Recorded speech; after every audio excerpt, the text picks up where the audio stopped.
إن الحمد لله نحمده ونستعينه ونستغفره من يهده الله فلا مضل له ومن يضلل فلا هادي له وأشهد أن لا إله إلا الله وحده لا شريك له وأشهد أن سيدنا ونبينا وحبيبنا وشفيعنا وقرة أعيننا محمدا عبده ورسوله صلی اللہ تبارک و تعالی علیہ وعلی آلہ واصحابہ وازواجہ وذریتہ وبارک وسلم تسلیما کثیرا اما بعد فاعوذ باللہ من الشیطان الرجیم بسم اللہ الرحمن الرحیم وما كان اللہ لیعذبہم وانت فیہم وما كان اللہ معذبہم وهم یستغفرون سبحان ربک رب العزت عما یصفون وسلام علی المرسلین والحمد للہ رب العالمین اللہم صلی علی سیدنا محمد وعلی آل سیدنا محمد وبارک وسلم۔ میرے محترم بھائیو اور دوستو، زمانے کے حالات اور ہر طرف پریشانیاں اور مصائب اور تکلیفیں، ناگواریاں یہ بتا رہی ہیں کہ اس کائنات کا جو خالق ہے اور اس کائنات کا جو مالک ہے وہ ہم سے ناراض ہو گیا ہے۔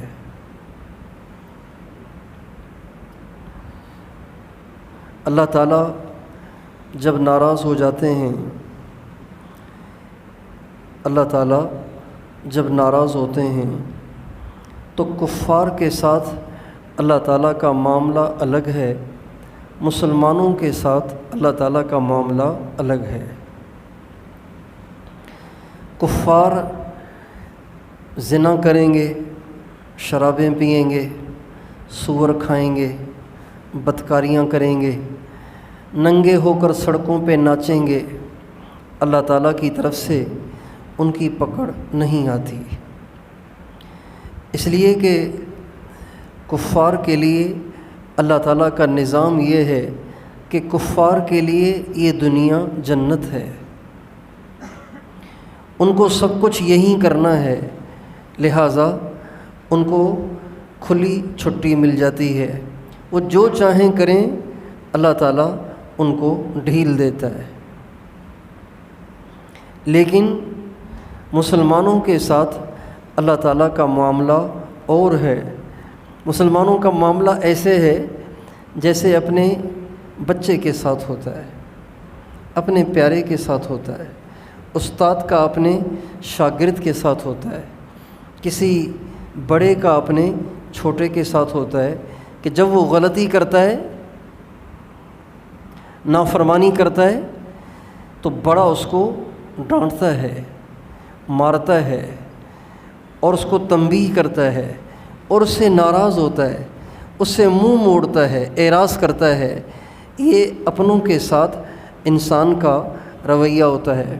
اللہ تعالیٰ کا مسلمانوں کے ساتھ رویہ یہی ہے کہ جب مسلمان اللہ تعالیٰ کی ماننا چھوڑ دیتے ہیں، منمانیاں کرتے ہیں، نافرمانی کی زندگی گزارتے ہیں، اللہ تعالیٰ اپنی نظر رحمت ان سے پھیر لیتے ہیں۔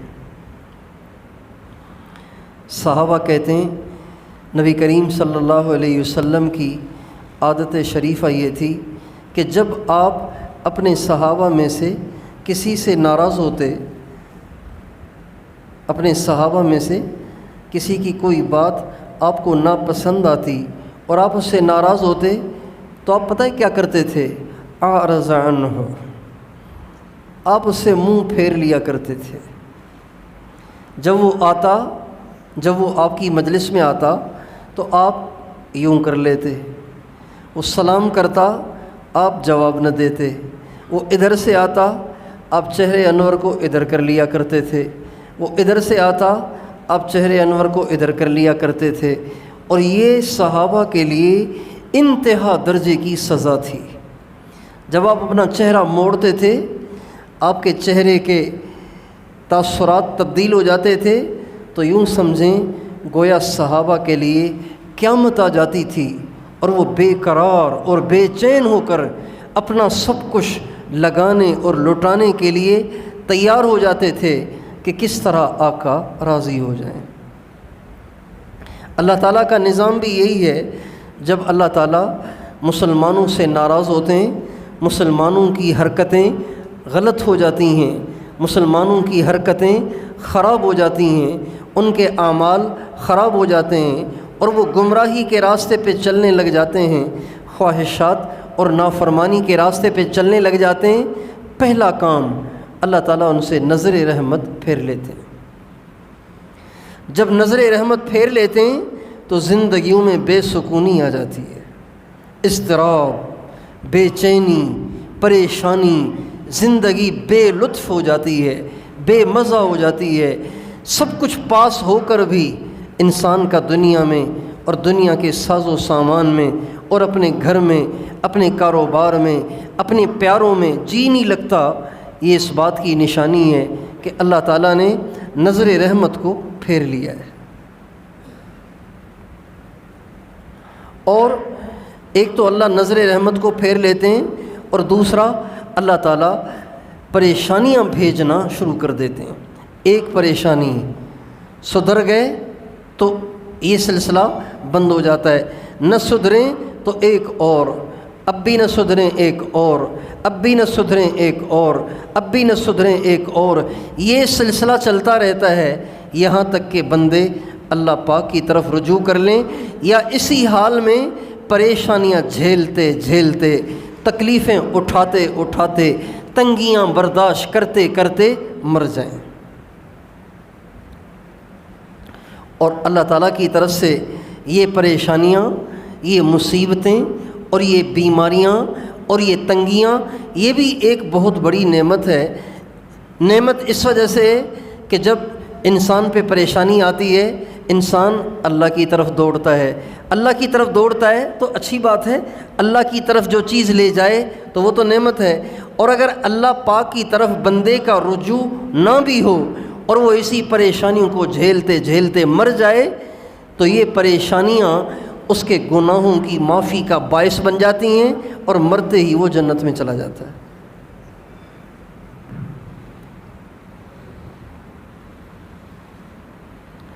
اس لیے کہتے ہیں کہ اگر کسی کے اعمال اچھے نہیں ہیں نا، اگر کسی کی حرکتیں اچھی نہیں ہیں، کسی کے اعمال اچھے نہیں ہیں، تب بھی اس کو برا نہ سمجھو، برا نہ سمجھو، اس لیے کہ اللہ تعالیٰ اس کے سارے گناہوں کو معاف کرنے کا انتظام خود سے کر دے گا۔ اللہ تعالیٰ اس کے گناہوں کی معافی کا انتظام کر دے گا اور اس کو جنت دے دے گا، اور آپ اس کو حقیر جان کر، اس کو گھٹیا جان کر، اس کو برا جان کر آپ جہنمی بن جائیں گے۔ آپ کو گھمنڈ ہوگا کہ میں تو بڑا نیک ہوں، اور جب کہ آپ کی نیکیاں تکبر کی وجہ سے مردود ہو جائیں گی اور آپ کو دوزخ میں جانا پڑ جائے گا۔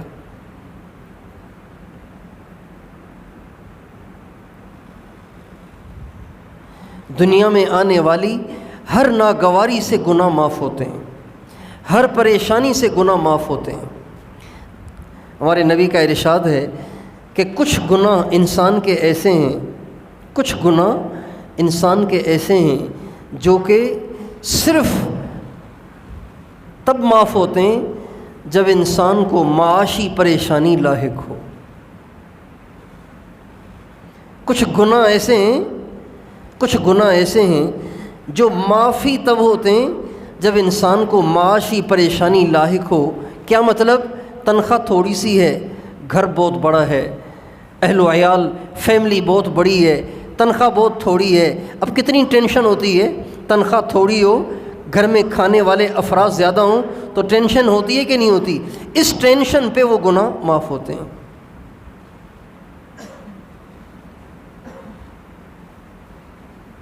اللہ تعالیٰ کا اپنے مسلمان بندے، اپنے ماننے والے بندوں کے ساتھ نظام یہی ہے کہ وہ ان کو ڈھیل نہیں دیتا کہ کھلی چھوٹ دے دے جو چاہیں کریں، نہیں، اللہ تعالیٰ ان کو پکڑتا رہتا ہے، اللہ تعالیٰ ان کو تنبیہ کرتا رہتا ہے، اللہ تعالیٰ ان کے گناہوں کے معاف ہونے کا انتظام کرتا رہتا ہے۔ اس لیے حدیث قدسی میں آتا ہے، جب میرے بندے توبہ کرتے ہیں میں ان کا حبیب بن جاتا ہوں، جب وہ توبہ نہیں کرتے میں ان کا طبیب بن جاتا ہوں، ڈاکٹر بن جاتا ہوں، پھر ان کی سرجری کرتا ہوں، پھر ان کا آپریشن کرتا ہوں، پھر ان کی بیماریوں اور ان کی خامیوں کو دور کرنے کا انتظام کرتا ہوں۔ یہ حدیث قدسی ہے۔ جب توبہ کرتے ہیں تو ان کا حبیب ہو جاتا ہوں، ان سے پیار کرتا ہوں، ان کا محبوب بن جاتا ہوں، ان سے پیار کرنے لگ جاتا ہوں، اور جب وہ توبہ نہیں کرتے تو ان کا طبیب بن جاتا ہوں، پھر ان کا علاج کرتا ہوں، پریشانیاں بھیج کر، بیماریاں بھیج کر، تکلیفیں بھیج کر۔ زمانے کے حالات جو چل رہے ہیں، یہ زمانے کے حالات بتا رہے ہیں کہ اللہ روٹھا ہوا ہے، اللہ ہم سے ناراض ہو گیا ہے۔ یہ ایسی طوفانی بارشیں، تباہ کن بارشیں جنہوں نے شہر بھی برباد کر دیے، دیہات بھی برباد کر دیے، پہاڑوں میں بھی بربادی مچا دی، اور صحراؤں میں بھی بربادی مچا دی، اور ہر طرف تباہی مچائی ہے، ایسی تباہی مچائی ہے۔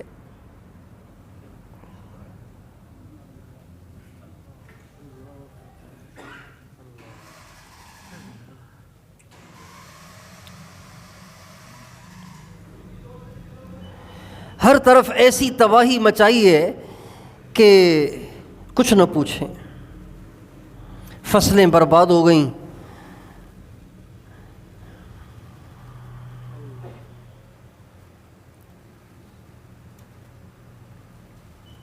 فصلیں برباد ہو گئیں، کاروبار ٹھپ ہو گئے،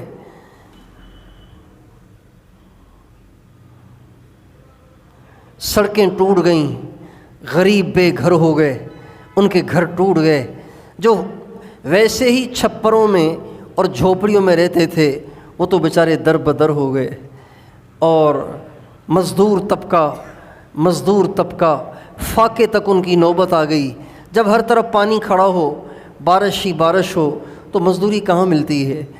تو اس صورت میں غریبوں کے چولہے بجھ گئے، ان کے گھروں میں فاقے تک نوبت آ گئی، اور مہنگائی اتنی زیادہ ہو گئی ہے کہ ایک غریب کے لیے اپنے بچوں کو دال روٹی کھلانا ایک مشکل کام ہو گیا ہے۔ اور اس مہنگائی سے غریب تو غریب، امیر بھی متاثر ہو گئے ہیں، امیر بھی متاثر ہو گئے ہیں۔ اور نفسا نفسی کا عالم یہ ہے کہ کوئی کسی کا حال پوچھنے کا بھی روادار نہیں ہے۔ پڑوس میں کیا ہو رہا ہے، رشتہ داروں میں کیا ہو رہا ہے، بھائیوں کے گھروں میں کیا ہو رہا ہے، میری بہن پہ کیا گزر رہی ہے، میرے بھائی پہ کیا گزر رہی ہے، میرے بھائی کے بچے اور میری بہن کے بچے، اور پھوپھی ذات خالہ ذات تو بہت دور کی بات ہے، ماموں ذات اور تایا ذات اور چچا ذات تو بہت دور کی بات ہے۔ یہ رشتے تو اب ختم ہی ہو گئے کہ یہ میرا چچا ذات ہے، یہ میرا خالہ ذات ہے، اور یہ میرا ماموں ذات ہے، یہ میرا پھوپھی ذات ہے۔ یہ رشتے تو بس اب نام کے رہ گئے، زبان کے رہ گئے، وہ ہمدردی اور احساس بالکل ختم ہو گیا۔ سگے بھائیوں کا احساس نہیں رہا، سگی بہنوں کا احساس نہیں رہا، ماں باپ کو اپنے بچوں کا احساس نہیں رہا، اپنے پڑوسی کا احساس نہیں رہا، اپنے گھر کے افراد کا احساس نہیں رہا۔ نفسا نفسی کا عالم یہ ہے۔ ادھر پریشانیاں ہیں، تنگیاں ہیں، مہنگائی ہے، زوردار بارشیں ہیں، ہر طرف تباہی ہی تباہی ہے، اور ادھر نفسا نفسی کا عالم یہ ہے کہ بھائی بھائی کا حال پوچھنے کے لیے تیار نہیں ہے۔ یہ سارے حالات بتا رہے ہیں کہ اللہ ہم سے ناراض ہو گیا ہے، اللہ ہم سے روٹھا ہوا ہے۔ موسیٰ علیہ السلام سے اللہ تعالیٰ نے فرمایا، اے موسیٰ، جب تو یہ دیکھے کہ کٹائی کے اوقات میں بارش برسنے لگ جائے اور بجائی کے زمانے میں بارش نہ ہو، سمجھ جاؤ کہ میں ناراض ہوں۔ کٹائی کے وقت بارش نہیں چاہیے، بارش تو بجائی کے وقت چاہیے۔ بجائی کے وقت بارش بند ہو جائے اور کٹائی کے وقت دھواں دھار بارش شروع ہو جائے، سمجھ جاؤ کہ میں ناراض ہوں۔ اور اگر میں ملک کمینے لوگوں کو دے دوں، کمینے قسم کے لوگ، کمینے قسم کے لوگ جن کے دل میں کسی کے لیے رحم نہیں ہے، کسی کے لیے احساس نہیں ہے، کسی کے لیے ہمدردی نہیں ہے، اور مال میں بخیلوں کو دے دوں، سمجھ جاؤ کہ میں ناراض ہو گیا ہوں۔ اور موسیٰ، اگر میں بجائی کے وقت بارش برساؤں، کٹائی کے وقت بارش نہ برساؤں، مال سخیوں کو دے دوں اور نیکوں کے حوالے ملک کر دوں، حکومت کر دوں، سمجھ جاؤ کہ میں راضی ہو گیا ہوں۔ ان نشانیوں کو اگر ہم آج کے زمانے میں منطبق کریں تو یہ بات واضح ہو جاتی ہے کہ اللہ ہم سے ناراض ہو گیا ہے۔ اللہ کا ناراض ہونا بڑے خطرے کی بات ہے، اللہ کا ناراض ہونا بڑے خطرے کی بات ہے۔ اللہ تعالیٰ جب ناراض ہوتا ہے تو بعض دفعہ بستیوں کو صفحہ ہستی سے مٹا دیتا ہے۔ اللہ جب ناراض ہوتا ہے تو شہروں کو تہس نہس کر کے رکھ دیتا ہے۔ 2005 میں ایک زلزلہ آیا تھا، آپ کو یاد ہوگا کہ اس زلزلے نے کتنی تباہیاں مچائی تھیں۔ رمضان کا مہینہ تھا، 9 بجے کا ٹائم تھا، لوگ سحریاں کر کے سو گئے تھے۔ 9 بجے اچانک ایسا زلزلہ آیا کہ مظفر آباد ایسے ہو گیا جیسے کبھی یہاں کچھ تھا ہی نہیں۔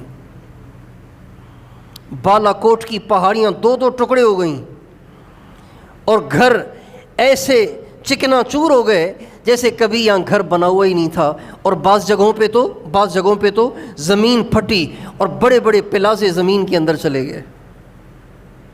اللہ تعالیٰ جب ناراض ہوتا ہے تو بعض دفعہ اتنا بڑا حال آ جاتا ہے کہ اس حال کی ہم تلافی بھی نہیں کر پاتے، اس کی تلافی بھی ہم سے نہیں ہو سکتی، لہٰذا اللہ تعالیٰ چھوٹے چھوٹے حال بھیجے تو اسی سے انسان کو بیدار ہونا چاہیے، اللہ تعالیٰ کی طرف متوجہ ہونا چاہیے۔ آج کل یہ بارشیں، اتنی لمبی بارشیں تو پہلے کبھی بھی نہیں ہوتیں، چل بارش چلی رہی ہے، اب بھی بتا رہے ہیں کہ مزید بارشیں ہونی ہیں۔ میرے دوستو، ہم اور آپ تو پکے گھروں میں رہتے ہیں، ابھی گزشتہ رات ساری رات بارش ہوتی رہی، ہمیں پتہ نہیں چلا۔ جب ہم صبح کو اٹھے تو بھی پتہ نہیں چلا۔ جب نماز کے لیے جانے کے لیے باہر نکلے نا، اور باہر گلی میں پانی کھڑا ہوا تھا تو اندازہ ہوا کہ بارش ہوئی ہے۔ میں سوچتا رہا کہ اس رات تو ہم نے رات کو سو کے آرام کیا ہے اور ہمیں تو پتہ ہی نہیں چلا کہ کیسی بارش ہوئی۔ جن کے گھر کچے تھے ان کی رات کیسے گزری ہوگی، جن کے گھر جو جھوپڑوں میں رہتے ہیں، چھپروں میں رہتے ہیں، ان کا کیا حشر ہوا ہوگا۔ ابھی آج میں یہاں سے ساندھان سے آ رہا تھا تو راستے میں ایک طرف کئی سارے جھوپڑے بنے ہوئے تھے اور ان میں عورتیں بیٹھی ہوئی تھیں، پانی کھڑا ہوا ہے، عورتیں بچوں کو اپنی گود میں لے کر بیٹھی ہوئی ہیں۔ گزشتہ رات ان کی کیا بیتی ہوگی، کیا گزری ہوگی۔ میرے دوستو، اس کا ہمیں احساس ہونا چاہیے۔ یہ جو اللہ پاک کی ناراضگی کے آثار ظاہر ہو رہے ہیں، یہ بڑے خطرے کی بات بھی ہے، لیکن مایوسی کا مقام بھی نہیں ہے۔ اس لیے دنیا میں سب سے زیادہ جس کو منانا آسان ہے وہ اللہ کی ذات ہے۔ اللہ تعالیٰ کا ناراض ہونا خطرناک بھی بہت ہے، لیکن اللہ پاک کو راضی کرنا سب سے زیادہ آسان ہے۔ اللہ تعالیٰ قرآن پاک کی ایک آیت جو میں نے آپ کے سامنے شروع میں پڑھی، اس میں فرماتے ہیں وَمَا كَانَ اللَّهُ لِيُعَذِّبَهُمْ وَأَنْتَ فِيهِمْ۔ عجیب آیت ہے یہ، وَمَا كَانَ اللَّهُ لِيُعَذِّبَهُمْ وَأَنْتَ فِيهِمْ۔ اے میرے نبی، جب تک آپ ان میں موجود ہیں میں کبھی ان کو عذاب نہیں دوں گا۔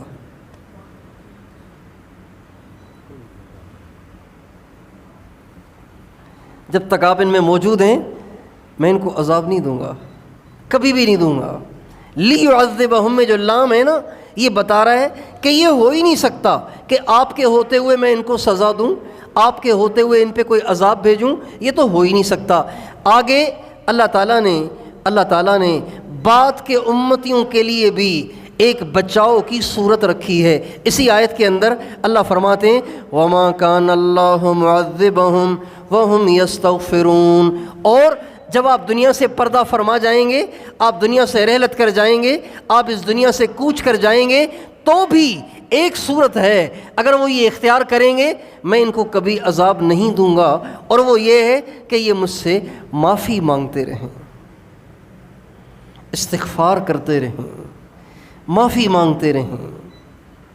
ہمارے حاجی صاحب فرمایا کرتے تھے استغفار خود بھی کریں، ہر مسلمان سے کرائیں، اور یہ ہر مسئلے کا حل ہے۔ اللہ تعالیٰ نے استغفار میں عجیب تاثیر رکھی ہے۔ جب بندے اللہ پاک سے معافی مانگتے ہیں، اللہ پاک سے معافی مانگتے ہیں، اللہ پاک سے استغفار کرتے ہیں، اللہ پاک کو اتنا رحم آتا ہے، اتنا ترس آتا ہے کہ اللہ تعالیٰ ہر حال میں انہیں ضرور معاف کر دیتے ہیں۔ ایسے نہیں ہوتا کہ بندے استغفار کر رہے ہوں اور اللہ کہے کہ نہیں معاف نہیں کرنا، تمہیں تو میں نے عذاب ہی دینا ہے۔ ایسے کبھی بھی نہیں ہوتا۔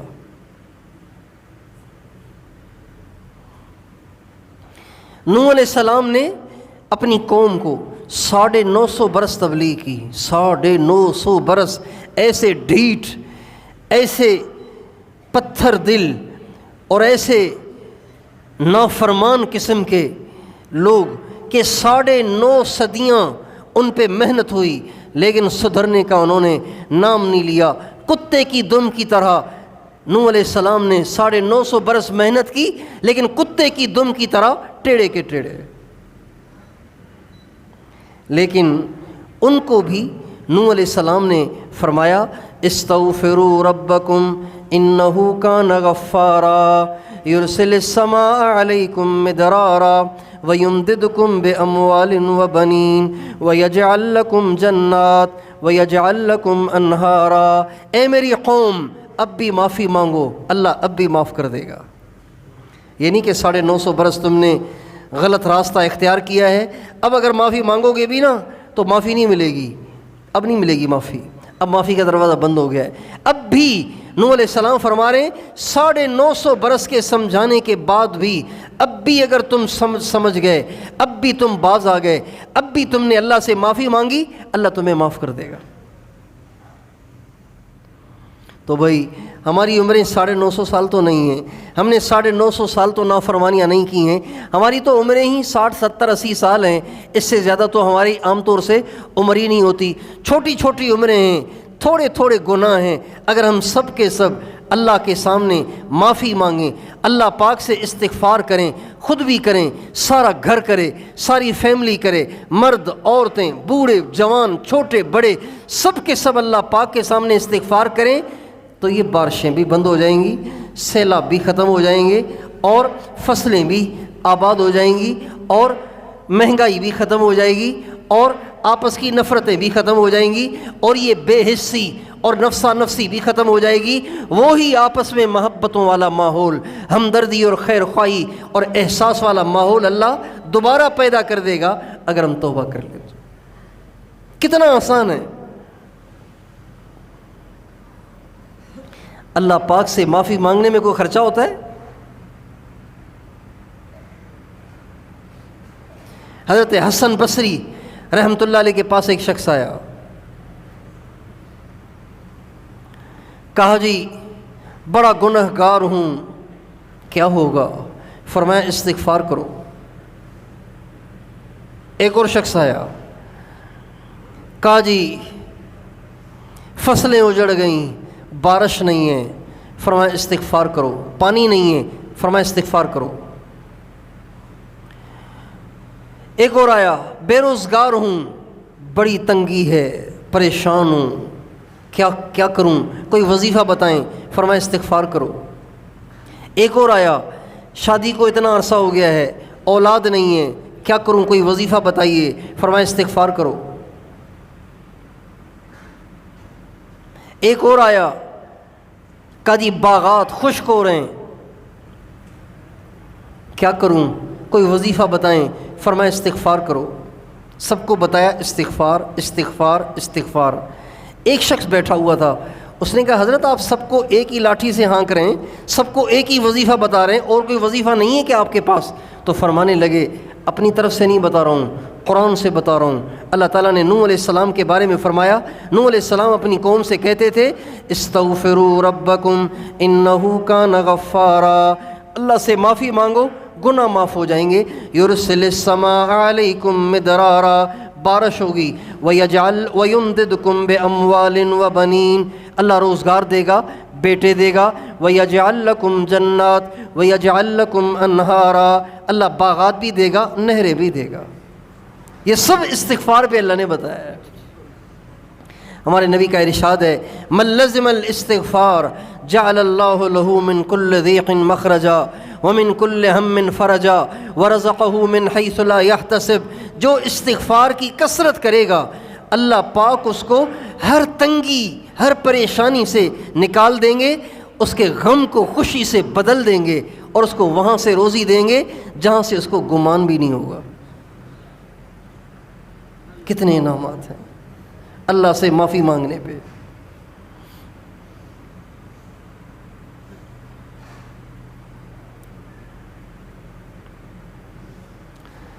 کس چیز کی معافی؟ گناہوں کی، جو ہم سے گناہ ہو رہے ہیں، جو ہم سے نافرمانیاں ہو رہی ہیں، اس کی معافی۔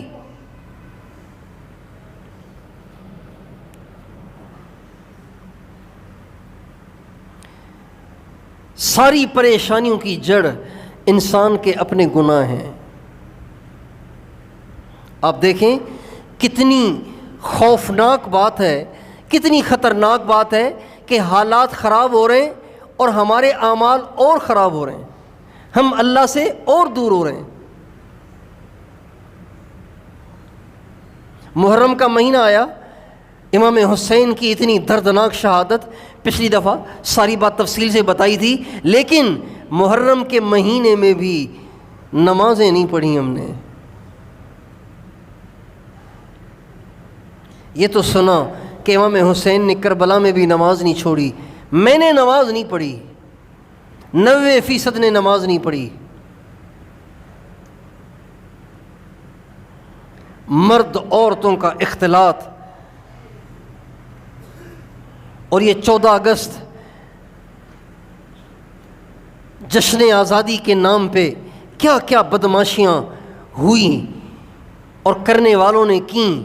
ہمارا تو چھوٹا سا شہر ہے، اللہ کا شکر ہے کم از کم ان خرافات سے تو ہمارا شہر بچا ہوا ہے، لیکن کراچی میں کیا ہوا، حیدرآباد میں کیا ہوا، لاہور میں کیا ہوا، پنڈی میں کیا ہوا، اسلام آباد میں کیا ہوا، پشاور میں کیا ہوا، ان بڑے بڑے شہروں میں جشن آزادی کے نام پہ کن کن بدکاریوں کا ارتکاب ہوا، کن کن بدماشیوں کا ارتکاب ہوا۔ الامان والحفیظ، اتنی تباہیاں، اب بھی سدھرنے کی طرف نہیں جا رہے ہم۔ یہ ایک بات بڑی خطرناک ہے۔ ہمارے استاد محترم فرماتے تھے برائی کرنا بھی برا ہے، لیکن برائی پہ ڈٹے رہنا اور نادم نہ ہونا، افسوس نہ کرنا، تائب نہ ہونا، یہ اس سے بھی زیادہ برا ہے۔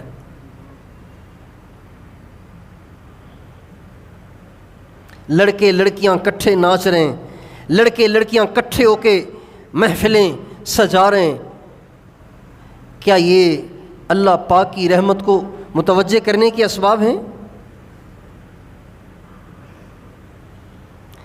یعنی یہ تو ایسے لگ رہا ہے جیسے ہم اللہ پاک کو چڑھا رہے ہیں، اللہ پاک کو چڑھا رہے ہیں، اللہ پاک کو چڑھا رہے ہیں۔ ایک آدمی کسی بات سے غصے ہوتا ہے، آپ پھر اس کو کر رہے ہیں، وہ اور ناراض ہو رہا ہے، آپ اور کر رہے ہیں۔ اس کو کیا کہیں گے ہم اپنی زبان میں؟ چڑھانا کہیں گے نا، چڑھانا کہیں گے، کسی کو چھیڑنا کہیں گے، کسی کو تنگ کرنا کہیں گے۔ جتنا اللہ ناراض ہو کے حالات خراب کر رہا ہے، ہم اتنے ہی نافرمانی میں بڑھ رہے ہیں۔ جتنا اللہ ہم سے اعراض کر رہا ہے، ہم اتنی ہی نافرمانی میں بڑھ رہے ہیں۔ تو یہ ایک اللہ پاک کو چڑھانے کی صورت ہے، اور جب اللہ پاک کو ہم چڑھائیں گے تو پھر سوچیں ہمارا کیا حشر ہوگا۔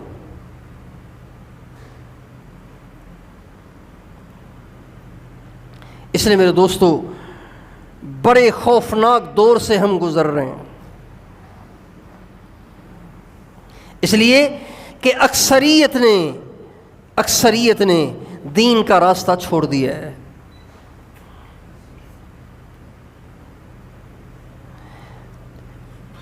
نبی کریم صلی اللہ علیہ وسلم کی ایک زوجہ مطہرہ نے ایک دفعہ نبی پاک علیہ السلام سے عرض کیا، یا رسول اللہ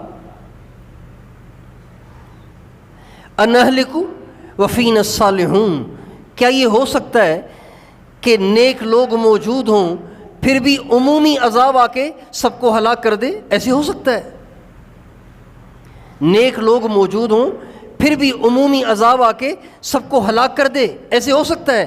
اور ہمیں ہاں اذا کثر الخبث، جب بے دین زیادہ ہوں گے تو تھوڑے نیکوں کا اعتبار نہیں ہوگا، اللہ تعالیٰ عمومی عذاب بھیج کر سب کو برابر کرے گا، پھر قیامت کے دن اللہ نیکوں کو الگ کرے گا، نافرمانوں کو الگ کرے گا۔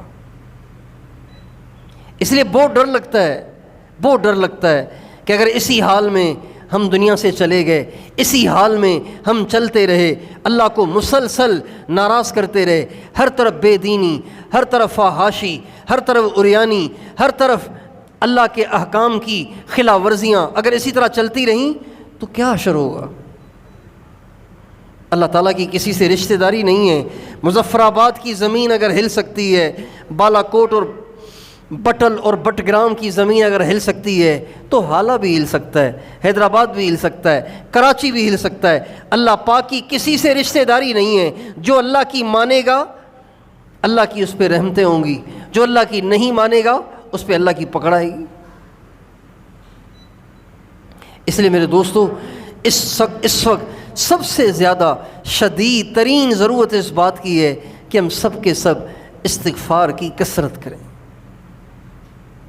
اللہ سے مانگیں، اپنے لیے بھی اللہ سے معافی مانگیں، ساری دنیا کے سارے مسلمانوں کے لیے اللہ سے معافی مانگیں۔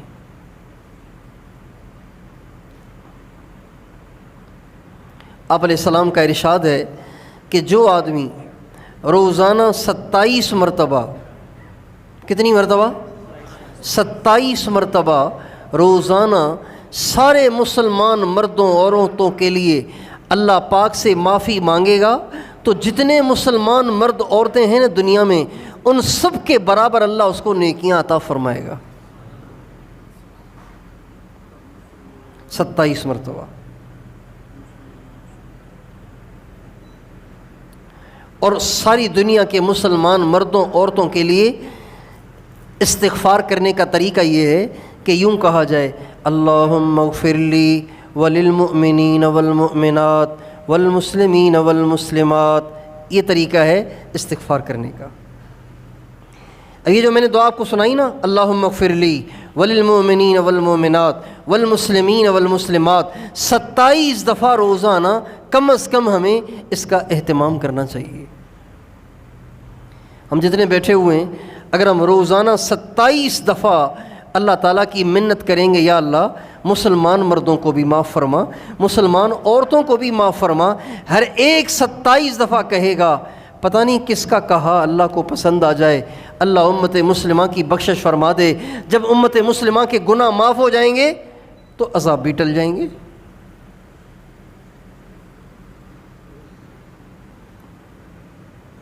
تو ایک تو اپنی ذات سے انفرادی طور پر میں اور آپ اس کی نیت کریں، روزانہ 27 دفعہ یہ دعا ہمیں مانگنی ہے۔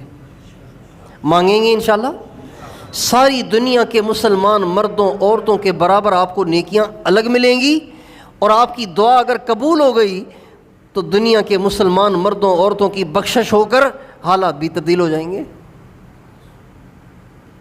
میں آپ کو سناتا ہوں 2-3 دفعہ، آپ اس کو یاد کر لیں اور اپنے معمولات میں اس کو داخل کر لیں۔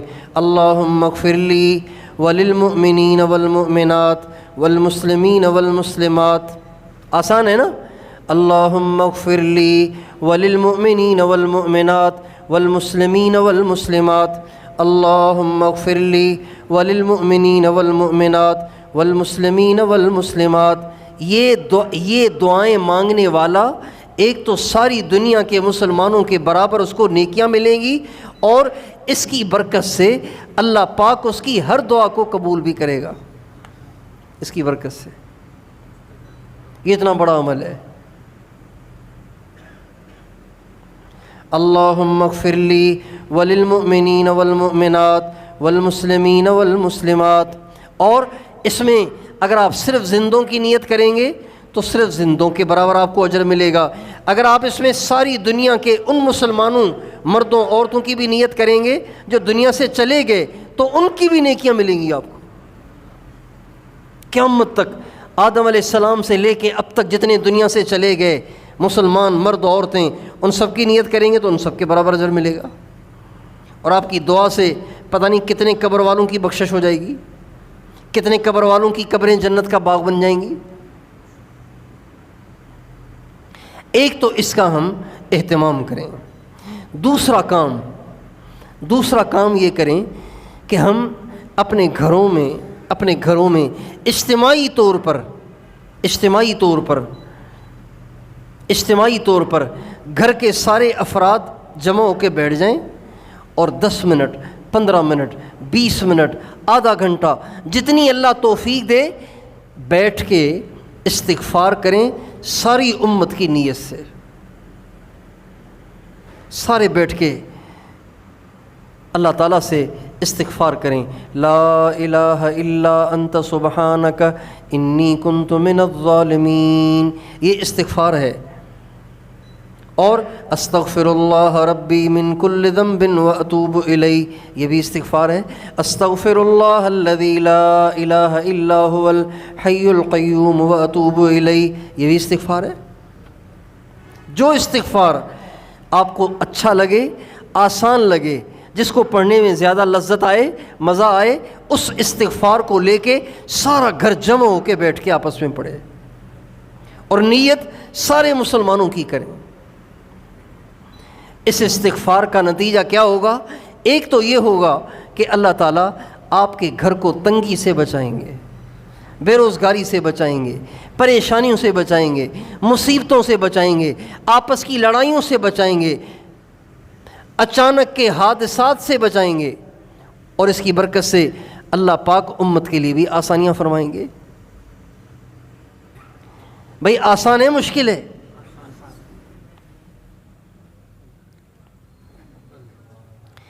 ایک استغفار تو ہو گیا اپنی ذات سے 27 دفعہ روزانہ سارے مسلمان مردوں عورتوں کے لیے استغفار کرنا، اور ایک استغفار ہو گیا سارا گھر جمع ہو کے اجتماعی طور پہ استغفار کرے ساری امت کے لیے، اپنے سارے گھر کے لیے بھی اور ساری امت کے لیے بھی۔ اور اگر کسی کو گھر میں کوئی پریشانی لاحق ہے، کوئی مصیبت لاحق ہے، کسی پریشانی میں مبتلا ہیں، تو اس کا علاج بھی یہی ہے، اس کا علاج بھی یہی ہے۔ ادھر ادھر جا کے تعویذ لکھوانے کی بجائے، دھاگے پڑوانے کی بجائے، پانی پہ دم کروانے کی بجائے، اور عاملوں سے وظیفے لینے کی بجائے آپ خود سارے گھر کو لے کے بیٹھیں اور سب مل کے استغفار کریں۔ اللہ پاک اس استغفار کی برکت سے آپ کے سارے مسئلوں کو حل فرمائے گا۔ بھئی یہ 2 کام ہو گئے، آسان ہے مشکل ہیں؟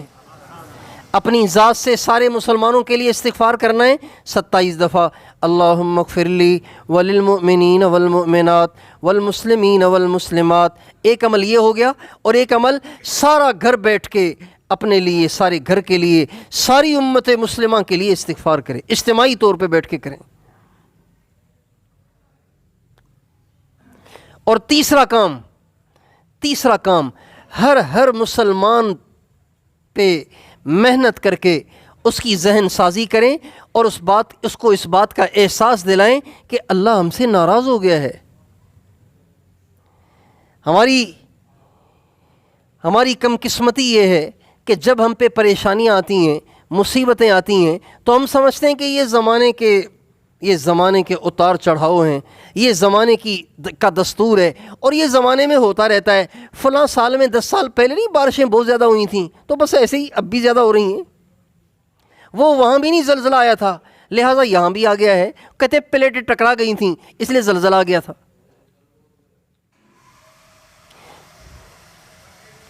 کسی کو موذی مرض لاحق ہو جائے، کہتے ہیں آج کل یہ عام ہو گیا ہے۔ یہ کہہ کر اس موذی مرض کی جو وجہ ہے اس کو ٹال دیا جاتا ہے۔ اس لیے میرے دوستو، ہر مسلمان کا ہم یہ ذہن بنائیں کہ بھائی یہ ساری پریشانیاں کس کی طرف سے ہیں؟ سب بتاؤ، کس کی طرف سے ہیں؟ اللہ کی طرف سے ہیں، اور اس لیے ہیں کہ اللہ ناراض ہو گیا ہے۔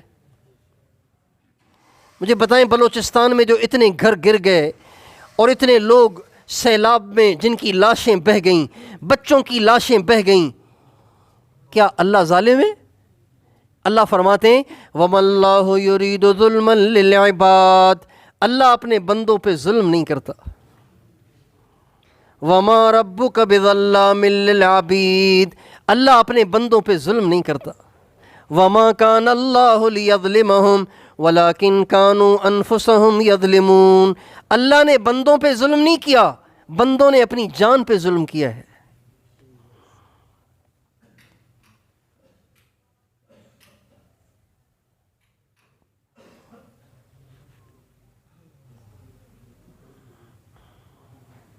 اس لیے میرے دوستو، ہر مسلمان کو اس طرف ہم متوجہ کریں کہ وہ اللہ پاک کی طرف رجوع کرے، اللہ پاک سے معافی مانگے، اللہ پاک سے توبہ کرے۔ جن کے گھر ٹوٹ گئے ان کی امداد بھی کریں، مگر ان سے توبہ بھی کروائیں۔ جو بے روزگار بیٹھے ہوئے ہیں ان کی امداد بھی کریں، ان کو استغفار میں بھی لگائیں۔ جن کی فصلیں برباد ہو گئیں ان کو استغفار میں لگائیں کہ اللہ سے توبہ کریں اور آئندہ عشر پابندی سے دیا کریں۔ زمیندار اگر عشر دے گا، اللہ تعالیٰ اگر آسمان سے گناہ گاروں کے گناہوں کی وجہ سے آگ بھی برس گئی نا، اللہ پھر بھی ان کی فصلوں کو بچائے گا۔ اگر زمیندار اپنی فصل کا عشر نکالیں گے، اللہ ان کے فصل کی حفاظت فرمائے گا۔ تو ہر مسلمان سے استغفار کرائیں، اپنی ذات سے امت کے لیے استغفار کریں، اور اجتماعی طور پر گھروں میں استغفار کر کے ساری دنیا کے سارے مسلمانوں کے لیے آسانی کی دعا کریں، اللہ کو راضی کرنے کی کوشش کریں۔ بھائی کوشش کریں گے انشاءاللہ، اور ہر طرف بھائیوں نماز کی فضا بنائیں، نماز کی فضا بنائیں۔ نماز اللہ پاک کی مدد کو لینے کا ذریعہ ہے، نماز اللہ پاک کی مدد کو اتروانے کا ذریعہ ہے، اللہ پاک کی مدد کو حاصل کرنے کا ذریعہ ہے۔ انبیاء علیہم السلام کو جب کبھی پریشانی آتی تھی تو اپنے چاہنے والے عقیدت مندوں کو فون نہیں کرتے تھے، نہ ان کے دروازوں پہ چل کے جاتے تھے۔ جب کبھی پریشانی آتی تھی تو وہ نمازیں پڑھ کے اللہ سے دعا کرتے تھے۔ ہمارے نبی پہ پریشانی آئی تو ہمارے نبی نے نماز پڑھ کے اللہ سے دعا کی۔ اہل بیت پہ پریشانی آئی، اہل بیت نے نمازیں پڑھ کے اللہ سے دعا کی۔ صحابہ پہ پریشانی آئی، صحابہ نے نمازیں پڑھ کے اللہ پاک سے دعائیں کیں۔ سارے اہل اللہ اولیاء پہ پریشانیاں آئیں، اہل اللہ اولیاء نے نمازیں پڑھ کے اللہ سے دعا کی۔ آج نماز کی طرف رجحان نہیں ہے۔ رکشے والوں سے پوچھتے ہیں نا، بھائی نماز تو پڑھتے ہو نا؟ کہاں اللہ کا شکر ہے۔ اچھا جی کتنے وقت پڑھتے ہیں؟ کہ جمعے کو پڑھتا ہوں۔ وہ سمجھتا ہے کہ نماز پڑھنی ہی صرف جمعے کے دن ہے، وہی اصل نماز ہے، باقی تو ویسی نفلی نمازیں۔ اللہ اکبر کبیرہ۔ امام حسین نے کربلا میں نماز نہیں چھوڑی، اور یہ امام حسین سے محبت کے دعوے داروں کی مغرب بھی گئی، عشاء بھی گئی، فجر بھی گئی، ظہر بھی گئی، عصر بھی گئی۔ کتنا بڑا ظلم ہے، کتنا بڑا ستم ہے، کتنی بڑی جہالت ہے، اور جہالت کی انتہا ہے۔ اس لیے ہم ہر طرف نماز کا ماحول بنائیں، نماز کی فضا بنائیں۔ جو ہی مسجد کی اذان ہو، سارے کام چھوڑ کے پہلے مسجد میں آ کے نماز پڑھیں۔ اللہ ہمیں وہ دن دکھائے کہ جب مؤذن کی اذان کی آواز آئے، ہمارے بازار بند ہو جایا کریں، مسجدیں بھر جایا کریں، سڑکیں خالی ہو جایا کریں۔ ہمارے ایک بہت بڑے بزرگ تھے حضرت مولانا یوسف صاحب رحمۃ اللہ علیہ، وہ فرمایا کرتے تھے اس وقت کفار ترقی پذیر ہیں، مسلمان تنزل کی طرف جا رہے ہیں، لیکن جب مسلمان 50% نمازی بن جائیں گے، صرف 50% نمازی، اور وہ بھی خشوع خضوع والے نمازی نہیں، جیسی کیسی نماز پڑھیں ضرور، مگر 50% نمازی ہو جائیں گے تو مولانا یوسف صاحب فرماتے تھے کفار کی ترقی رک جائے گی، مسلمانوں کا تنزل رک جائے گا۔ اور جب 51% مسلمان نمازی ہو جائیں گے تو پھر کفار کا تنزل شروع ہو جائے گا، مسلمانوں کی ترقی شروع ہو جائے گی۔ مسلمان کی ترقی کے اسباب وہ نہیں ہیں جو کافروں کی ترقی کے اسباب ہیں۔ مسلمانوں کی ترقی کے اسباب نماز اور تقوی ہے۔ نماز ہے اور کیا ہے؟ تقوی۔ تو اس لیے ہم اپنے سارے گھر کو نمازی بنائیں، سارے محلے کو نمازی بنائیں، سارے علاقے کو نمازی بنائیں، جو دیہاتوں کے اپنے سارے دیہات کو نمازی بنائیں، جو شہر کے وہ اپنے سارے محلے کو نمازی بنائیں، اپنے سارے گھر کو نمازی بنائیں۔ ایک بھی ہمارے گھر میں بے نمازی نہیں ہونا چاہیے۔ اچھا، بے نمازی بنے گا کیسے؟ بھئی منت سماجت سے بنے گا، پیار محبت سے سمجھانے سے بنے گا، مار پٹائی سے نہیں بنے گا نمازی۔ مار پٹائی سے نمازی نہیں بنے گا، پیار محبت سے بنے گا۔ بیوی بھی نماز نہیں پڑھ رہی تو اس کو بھی پیار محبت سے، منت سماجت سے اس کو نماز کے فائدے سنا کے اس کو نمازی بنائیں۔ اور اگر اپنے گھروں میں فضائل اعمال کی تعلیم شروع کر لیں، روزانہ 10 منٹ سارے گھر کو بٹھا کے نماز کے فضائل اور نماز کی اہمیت، نماز پڑھنے پہ ملنے والے فائدے، نماز پڑھنے پہ ملنے والے انعامات سنائیں گے، اللہ کی ذات سے امید ہے کہ سن سن کے پتھر پہ بھی قطرہ گرتا رہے تو وہ بھی اس میں بھی سوراخ ہو جاتا ہے۔ انسان تو پھر انسان ہے۔ آپ مسلسل سنائیں گے، اللہ کی ذات سے امید ہے کہ پکے پکے بے نمازی بھی اللہ تعالیٰ اس کی برکت سے نمازی بنا دے گا۔ تو اپنے گھروں میں روزانہ فضائل اعمال کی تعلیم کم از کم 10-15 منٹ ضرور کریں۔ اس سے انشاءاللہ ہمارے گھروں میں نماز کا ماحول بنے گا۔ اور جب کبھی بھی کوئی پریشانی، کوئی تکلیف، کوئی مصیبت آ جائے، اپنے سارے گھر کو جمع کریں، آؤ آ کے نماز پڑھ کے اللہ سے دعا کریں۔ سارے 2 رکعت نفل پڑھیں، اس کے بعد ہاتھ اٹھا کے اللہ سے دعا کریں۔ یقین جانیے آپ اس نسخے کو آزما کے تو دیکھیں، کسی وظیفے کی حاجت نہیں رہے گی آپ کو۔ اگر آپ سارے گھر کو ہر مسئلے میں وضو کر کے نماز پڑھ کے اللہ پاک سے مانگنے کا عادی بنائیں، آپ کو کسی وظیفے کی حاجت نہیں ہے۔ اگر ہم کسی سے کہتے ہیں نا، کوئی مسئلہ سناتا ہے، ہم کہتے ہیں اچھی طرح وضو کر کے 2 رکعت نفل پڑھ کے آدھے گھنٹے کی دعا کر کے اللہ سے مانگو، انشاءاللہ آپ کا مسئلہ اللہ حل کر دے گا۔ کہتے ہیں اچھا، بہت اچھا، انشاءاللہ کریں گے، لیکن پھر کوئی وظیفہ تو بتائیں نا۔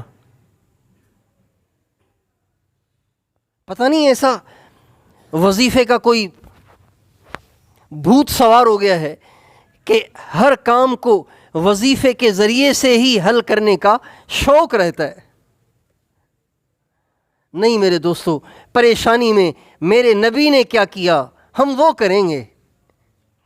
تکلیف میں ہمارے نبی کیا کرتے تھے؟ فاقہ آتا، آپ کے گھر میں بھوک ہوتی، آپ کے گھر میں فاقہ ہوتا، آپ کیا کرتے تھے؟ آپ گھر میں تشریف لاتے، گھر والوں سے پوچھتے کچھ کھانے کو ہے؟ کہتے نہیں، تو فرماتے تم بھی نماز پڑھو، میں بھی نماز پڑھتا ہوں۔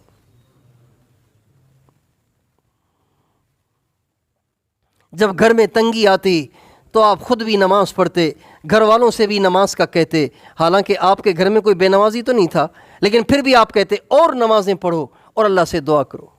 اور پھر قرآن پاک کی آیت تلاوت فرماتے وَأْمُرْ أَهْلَكَ بِالصَّلَاةِ وَاسْتَبِرْ عَلَيْهَا لَا نَسْأَلُكَ رِزْقًا نَحْنُ نَرْزُقُكَ وَالْعَاقِبَةُ لِلتَّقْوَىٰ۔ اے میرے نبی، گھر والوں کو نماز کا حکم کیجئے، آپ بھی نماز کا اہتمام کیجئے۔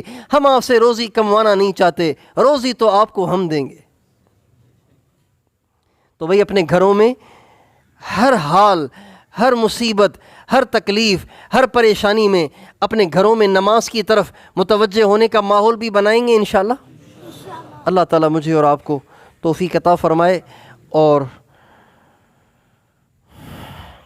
استغفار کر کر کے اللہ تعالیٰ کو منانے کی اللہ کرے ہمیں توفیق ملے۔